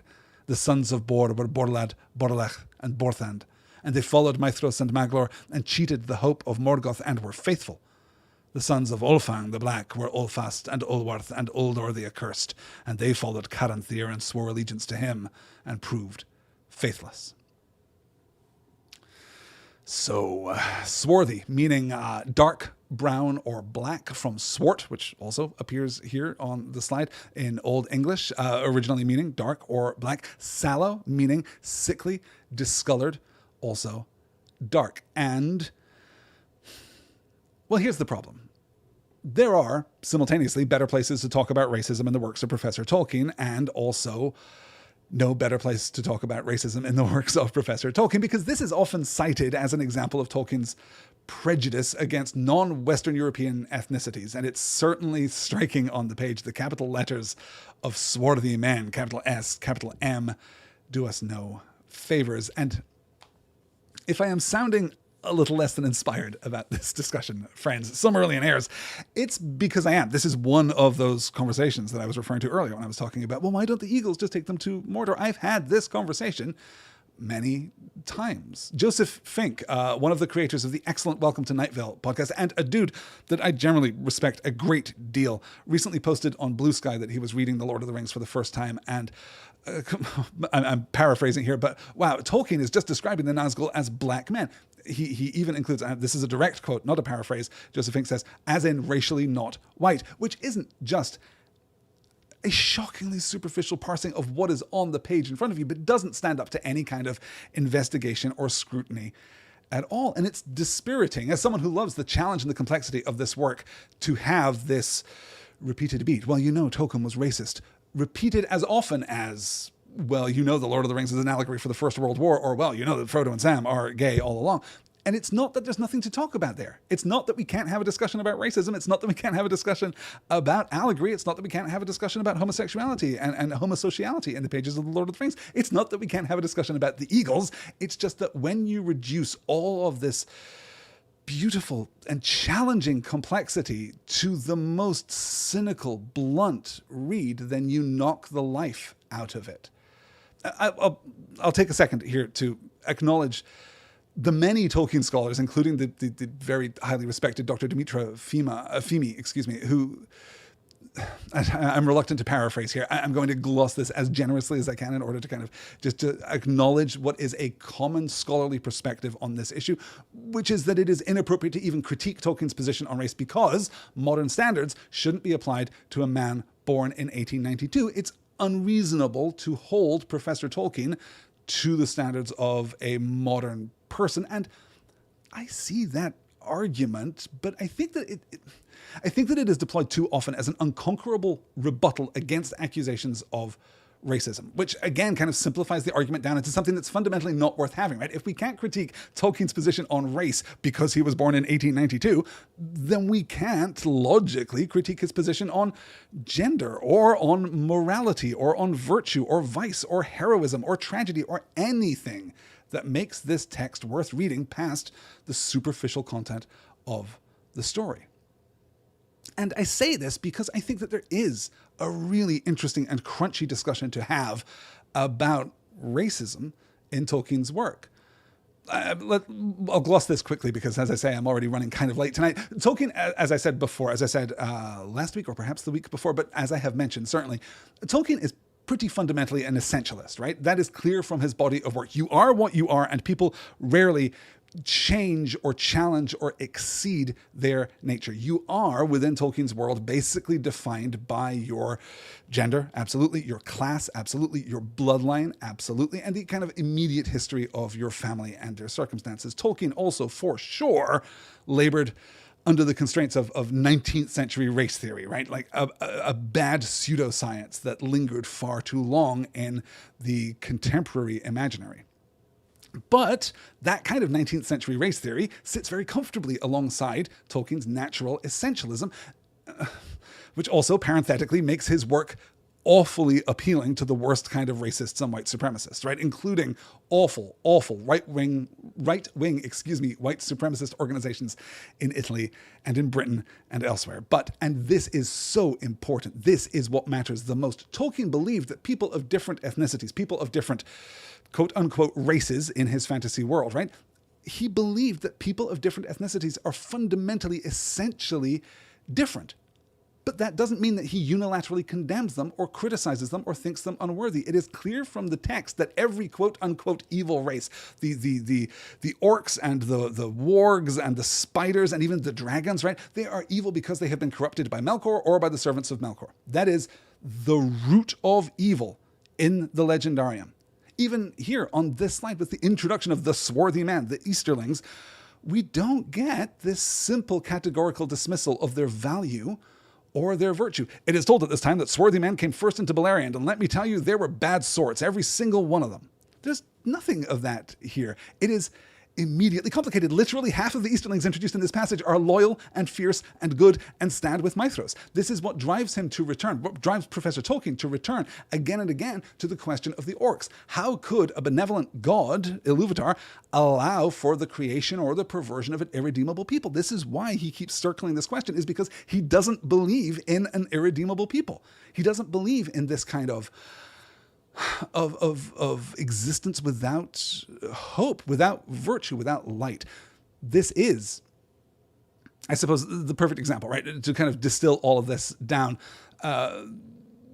The lines that Tolkien sees in real life are obviously much more complex than the lines that he sees in his fiction, but there is a very famous quote, which I have quoted before. He writes to Christopher in 1944, quote, "In real exterior life, men are on both sides, which means a motley alliance of orcs, beasts, demons, plain, naturally honest men, and angels. But it does make some difference who are your captains and whether they are orc-like per se."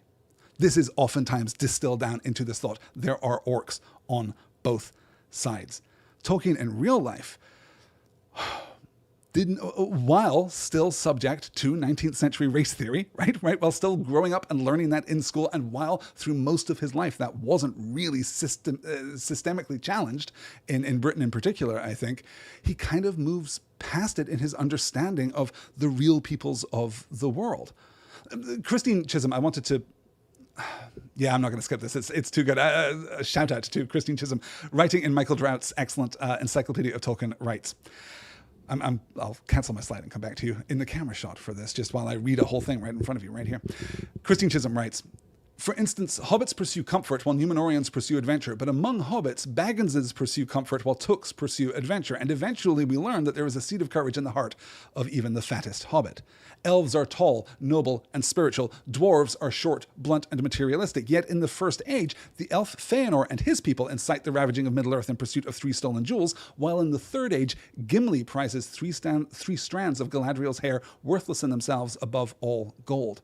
Orcs are nasty, but one can still distinguish between the short-sighted mountain orcs, the treacherous Mordor orcs, and the chest-thumping Uruk-hai. Ents and tree creatures can be as grandfatherly as Treebeard or as treacherous as Old Man Willow. Men run the gamut from aboriginal wild men to overbred Númenóreans, but nobility and corruption are equally possible all along the line." End quote. I think that is great. I think that is true. I would maybe argue that nobility and corruption aren't equally distributed entirely across that spectrum, but are even more likely at the higher end, right? Taking the entire Legendarium and kind of sifting it out, we might conclude that it's far more likely for someone like Saruman to fall under the influence of Sauron than someone like, say, Bill Ferny, who absolutely doesn't. I'm thinking of Bill Ferny, of course, because Bill Ferny is the guy back in the pages of The Lord of the Rings who is also described as swarthy. It sucks. It sucks, and it's bad, and it's hard, right? Chisholm says in the same article, Tolkien created a world where darkness exerts a gravitational force to which every race and individual is susceptible. And I think that is absolutely true. I do not think that there is such a thing as an irredeemable person in Tolkien's Legendarium as he conceptualizes it. And this is exactly what matters most. I'm absolutely going to wrap this up now, I promise. But outdated race theory supports Tolkien's essentialist worldview. That is true. And I think that we can condemn him for that, and I think that we can critique the books for that. Condemn is too harsh. We can critique him for that, we can critique his work for that. I think that these are true things about the professor that genuinely stem from the time and place in which he was educated, primarily. But throughout Tolkien's work, it is the good guys who are fighting for diversity and a freedom from tyranny, for self-actualization, for variety. It is the good guys who want things other than themselves to love and to teach. It is the bad guys. It is the domain of Morgoth and of Sauron to enforce an authoritarian, monolithic monoculture. I think that it is Saruman and it is Maeglin, to some extent, as we'll talk about in the weeks to come, right? Who seek ownership and dominion. Good people don't want to own other people. Good people want variety. Good people want to experience the world in all its richness. I want to have conversations about racism in the works of Professor Tolkien because I think that they're fascinating conversations to have, and because I think they give us a greater understanding of his work. I don't want to simplify it down to, well, you know, he was born in 1892, so really what can you do? And I certainly, sure as hell, don't want to simplify it down to, yeah, he was a racist, but still we like his work. I do not think that Professor Tolkien was a racist. I think that Professor Tolkien repeatedly, demonstrably celebrates what is different and diverse and wondrous and challenging about the world, and offers the possibility of redemption again and again and again. What is the arc of Gollum through The Lord of the Rings, if not the promise, the possibility, the tantalizing taste of redemption?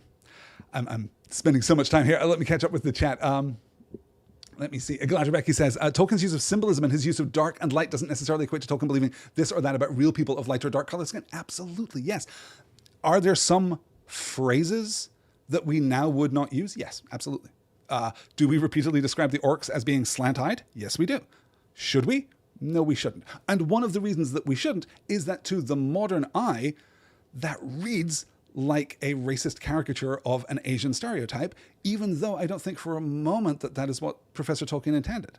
I don't think that that was his intent, was to summon forth images of twisted Asian figures servicing Morgoth. I don't think that that was his intent at all. There's nothing in the deeper reading of the Legendarium that suggests that that is what he was thinking. We would avoid using slant-eyed for a fear of being thought racially insensitive. Tolkien didn't. Tolkien uses the words that he uses and doesn't give a damn. That's why we end up with Tyrion upon Tuna, right? That's why we end up with Galadriel's husband, most famously originally being called Teleporno, because that's just what the language does. Tolkien uses the words that he uses. We have to move on. We have to move on. But I do want to note here that even with the introduction of the Easterlings, fully half of the Easterlings remain faithful to Maithros. It is the other half that go off and hang out with Caranthir and swear allegiance to him that later turn out to be unreliable, and we'll continue to follow their action as we move forward. For now, let's get into... Yes, let's introduce a new character, shall we? Let's do that. I think that this book could really use at least one new character. What do you say? There was small love between the Edain and the Easterlings, and they met seldom, for the newcomers abode long in East Beleriand, but Hador's folk were shut in Hithlum, and Beor's house was well nigh destroyed. The people of Haleth were at first untouched by the Northern War, for they dwelt to the southward in the forest of Brethil, but now there was battle between them and the invading Orcs, for they were stout-hearted men and would not lightly forsake the woods that they loved. And amid the tale of defeats of that time, the deeds of the Halidin are remembered with honour. For after the taking of Minas Tirith, the Orcs came through the western pass, and maybe would have ravaged even to the mouths of Sirion, but Halmir, lord of the Halidin, sent swift word to Thingol, for he had friendship with the elves that guarded the borders of Doriath. Then Beleg Strongbow, chief of the march wardens of Thingol, brought great strength of the Sindar, armed with axes, into Brethil. And issuing from the deeps of the forest, Halmir and Beleg took an Orc legion at unawares and destroyed it. Thereafter, the black tide of the north was stemmed in that region, and the Orcs dared not cross the Tiglan for many years after. The people of Haleth dwelt yet in watchful peace in the forest of Brethil, and behind their guard the kingdom of Nargothrond had respite and mustered its strength. And again, we're kind of getting by implication through this entire reading tonight that Fingolfin and Morgoth are alike in one way, which is that they both underestimate the resilience of the Noldor in Beleriand, or in this case, the men in Beleriand, right? Who would have thought that the folk of Haleth in the forest of Brethil would have fought off the Orcs so conclusively? Would have... I have to, for obvious reasons, right? If you follow me at all on social media, you might already know this about me, or if you listen to me on other podcasts, you might know this about me. But I'm a big fan of the excellent improvised musical podcast Off Book by Zach Reno and Jessica McKenna. I recommend it highly. I have to now recommend in particular episode 215 of Off Book, entitled Our Job is a Horse. It's released in August of 2021, and in this episode, the hosts take the name of the real-life adult cider beverage Strongbow Darkfruit and improvise a brief fantasy epic. The link to that episode is in the show notes. I highly recommend it. Strongbow Darkfruit, extremely good as the name of a D&D ranger. Beleg Strongbow, barely less good. He'll return to us more frequently called Beleg Calathion, meaning Strongbow, of course. He's going to be super important in the story of Turin Turambar in chapter 21. Here, I just love how he shows up as part of this like Sindar wrecking crew going forth to do harm to the orcs in Brethel, armed with axes, which is so, I don't know, it feels so un-elven, right? To go forth with axes. This is like a job of work, right? An axe is a tool more than it is a weapon in the hands of these elves, and they are just getting their work done, taking this orc legion at unawares and destroying it. Okay, we have got, what have we got? We've got 4 more slides to do and just enough time to do it. Let's get on then to a kind of a pivot in this chapter. We're doing so much on the ground, and though what we're about to get, our introduction to the characters of Hurin and Huor, the brothers, the sons of Galdor of the house of Hador and Hadeth of the house of Haleth. I know the names of the Edain at this point can be a little confounding, but we know the names Hurin and Huor, right? We're familiar with them, and we're going to be introduced to them going to Gondolin. Let's get into it, and we'll talk a little about how this reads as we get there. At this time, Hurin and Huor, the sons of Galdor of Dorloman, were dwelling with the Haladin, for they were akin. In the days before the Dagor Bragalach, these 2 houses of the Edain were joined at a great feast, when Galdor and Glorithel, the children of Hador Goldenhead, were wedded to Hadeth and Haldir, the children of Halmir, lord of the Haladin. Thus it was that the sons of Galdor were fostered in Brethil by Haldir their uncle, according to the custom of men in that time. And they went both to the battle with the orcs, even Huor, for he would not be restrained, though he was but 13 years old. But being with a company that was cut off from the rest, they were pursued to the ford of Brithiach. And there they would have been taken or slain, but for the power of Ulmo that was still strong in Syrian. A mist arose from the river and hid them from their enemies, and they escaped over the Brithiach into Dimbar, and wandered among the hills beneath the sheer walls of the Chrysaegrim, until they were bewildered in the deceits of that land, and knew not which way to go on or to return. There Thorondor espied them, and sent 2 of his eagles to their aid, and the eagles bore them up, and brought them beyond the encircling mountains to the secret vale of Tamladin, and the hidden city of Gondolin, which no man yet had seen. There Turgon the king received them well when he learned of their kin, for messages and dreams had come to him up Syrian from the sea, from Ulmo, lord of waters, warning him of woe to come, and counselling him to deal kindly with the sons of the house of Hador, from whom help should come to him at need. Hurin and Huor dwelt as guests in the king's house for well nigh a year, and it is said that in this time Hurin learned much lore of the elves, and understood also something of the counsels and purposes of the king. For Turgon took great liking for the sons of Galdor, and spoke much with them, and he wished indeed to keep them in Gondolin out of love, and not only for his law that no stranger, be he elf or man, who found the way to the secret kingdom and looked upon the city, should ever depart again, until the king should open the leaguer, and the hidden people should come forth.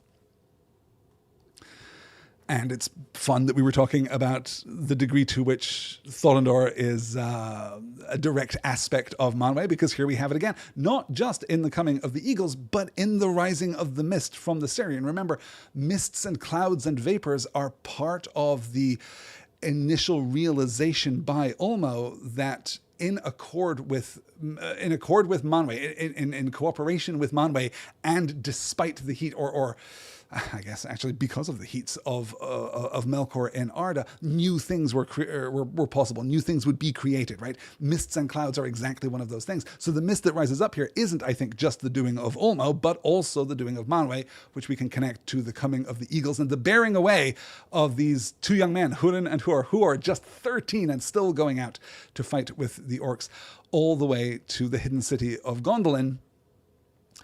And we might question whether this is wise, whether this is strong. It is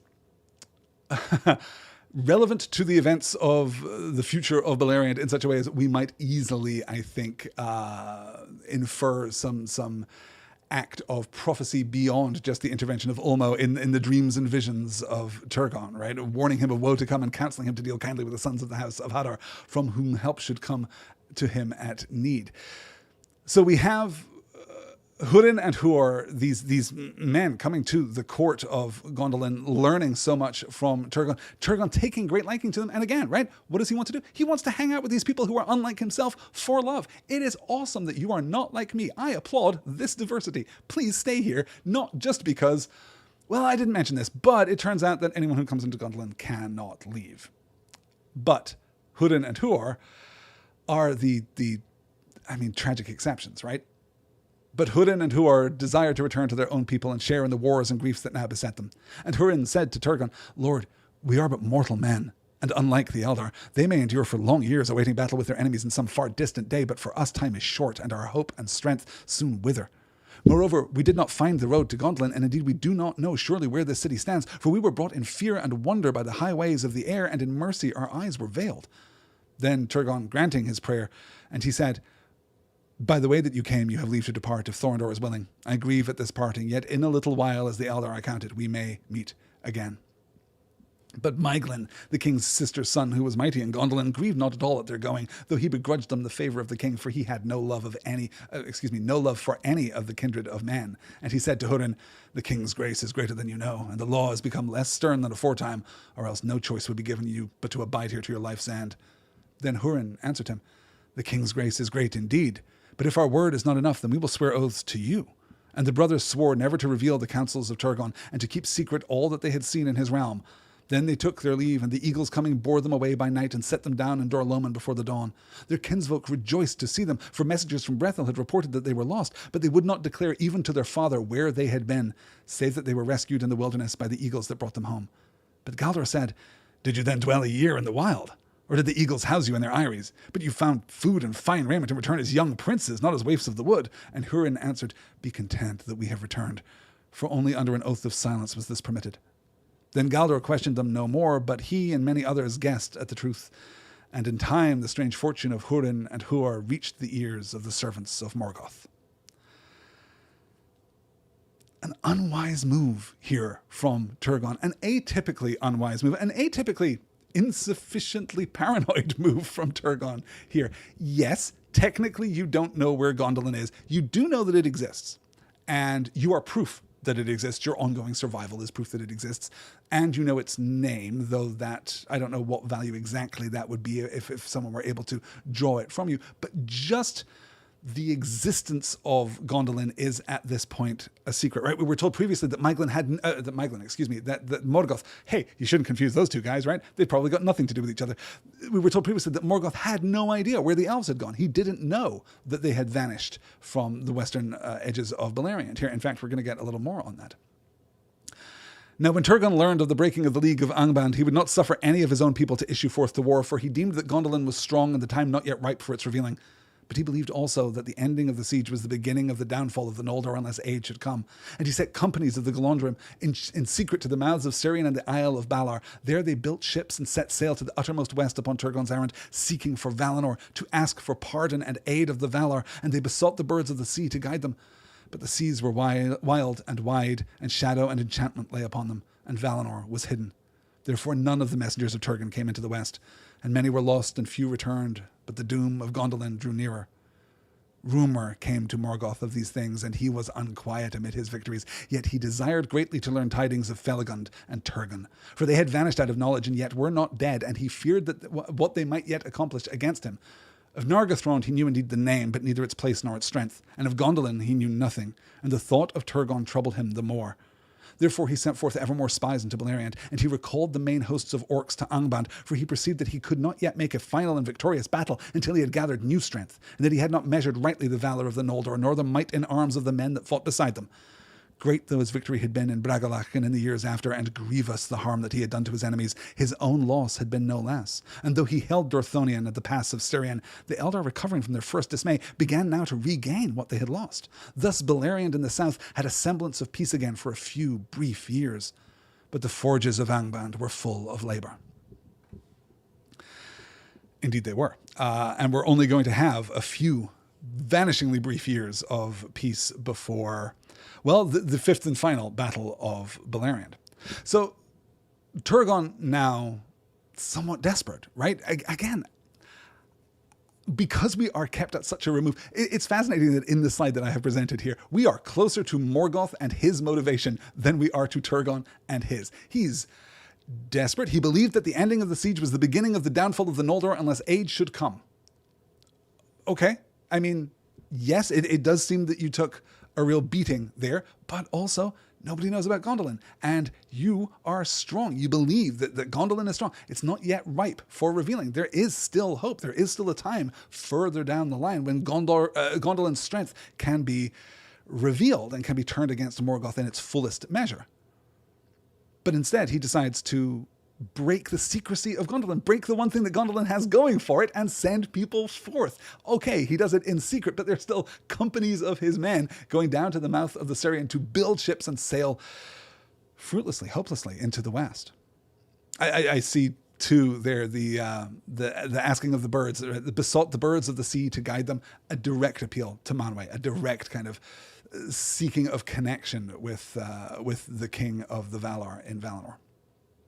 And none of it works, of course. You'll remember after the sun and moon are created, that Valinor is concealed from the world, that the sea between is filled with these islands and these deceptive magics. There's these soporific magics that can lure the unsuspecting traveler to, well, a timeless doom on these benighted shores.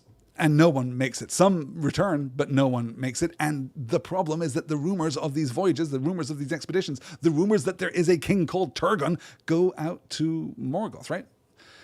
And he frets and he withdraws his forces. He allows the Noldor to kind of reestablish themselves because he is fearful. This is actually a sound strategy from Morgoth. For all that we were talking earlier about his impatience and his impetuous assault upon Beleriand, this is smart. He knows that Nargothrond is out there, though he doesn't know where or what it is or how strong it is. And he doesn't even know anything about Gondolin, but he does know that Turgon is out there. And he knows that Turgon is a great prince of the Noldor. So somebody out there has something that they can turn against him. So he retreats. He has underestimated the Noldor. He has underestimated the Edain, but he has learned his lesson. And so we have this brief interregnum. We have this brief break in active war here as we build up a head of steam for the final battle.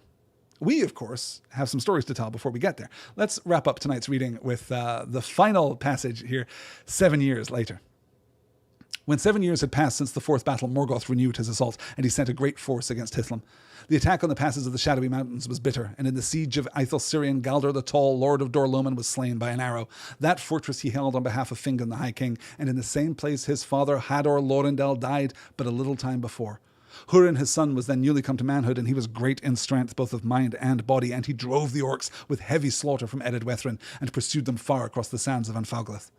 But King Fingon was hard put to it to hold back the army of Angband that came down from the north, and battle was joined upon the very plains of Hithlum. There Fingon was outnumbered, but the ships of Círdan sailed in great strength up the firth of Drengist, and in the hour of need the elves of the Falas came upon the host of Morgoth from the west. Then the Orcs broke and fled, and the Eldar had the victory, and their horsed archers pursued them even into the Iron Mountains. Therefore Hurin, son of Galdor, ruled the house of Hador and Dor-Lomin and served Fingon. Hurin was of less stature than his fathers or his son after him, but he was tireless and enduring in body, lithe and swift after the manner of his mother's king, Harith of the Haladin. His wife was Morwen Elethwen, daughter of Baragund and the house of Beor, she who fled from Dorthonion with Rian, daughter of Belegund, and Emeldir, the mother of Beren. In that time also the outlaws of Dorthonion were destroyed, as is told hereafter, and Beren, son of Barahir, alone escaping, came hardly into Doriath. Really setting the stage here for next week's reading, because we're going to try and tackle Beren and Luthien in 1 week. I'm not that hopeful that we're going to make it, I have to say. We're probably going to cover, if we can do 2/3 of Chapter 19 next week, and then finish up the story of Beren and Luthien with Chapter 20, the fifth battle, the Narnath and Nodiad, the following week. I think that would work out really well, but we can't skip over it because it is almost indisputably the most important story in the entire Legendarium, right? It is objectively the root of the Legendarium. Tolkien begins writing the story of Beren and Luthien in 1917, and he basically keeps rewriting it for his entire life. It is one of the three great tales of the Elder Days, and it is, I think it's probably fair to say, the one that is closest to the professor's heart. It is huge in scope, but also profoundly personal. It is romantic and passionate and sweeping and brilliant. And we're going to talk about it next week. We're going to talk about Beren and Luthien at last. I will show you the slide, even though I just kind of outlined the plan. Next week, May 1st, Thursday night, 9 p.m. Central Time. I'm going to keep trying to make Thursday night happen, you guys. So one of these days I'm going to be successful. I have double checked all of the appropriate schedules, and next Thursday seems pretty solid, so hopefully we'll be able to make that work. Next Thursday, we begin Beren and Luthien, chapter 19 of the Quintus Silmarillion. The following week, the fifth battle, probably the end of Beren and Luthien, and the fifth battle on May 8th. Can you believe that it is May already? That, I think, is going to do it for tonight. An hour 45. Perfect. So much free time. What should we chat about just to round out the last 10 minutes? I'm kidding. My throat is messed up, and it is rapidly approaching 11 o'clock here in Central Time. So I am going to say good night and thank you to Galadriel, Becky, and Glorfin David for joining me here live. I hope that if you, dear listener at home, want to join me here live, you can do so by heading on over to the Patreon page, patreon.com/nextword. You can follow that page for free. You can find there every week the links to the live session. And if you want to pledge a little financial support, you can do that too. You can get access to bonus episodes. You can get access to the Discord where we all hang out. You can get access to... No, I think that's it. Bonus episodes and Discord access for now, though I will say it has taken a bit of time to get the wheels of industry moving, but very soon we will be sending out the first physical zine, a physical little journal, like an 8-page little booklet that I am preparing along with Elizabeth.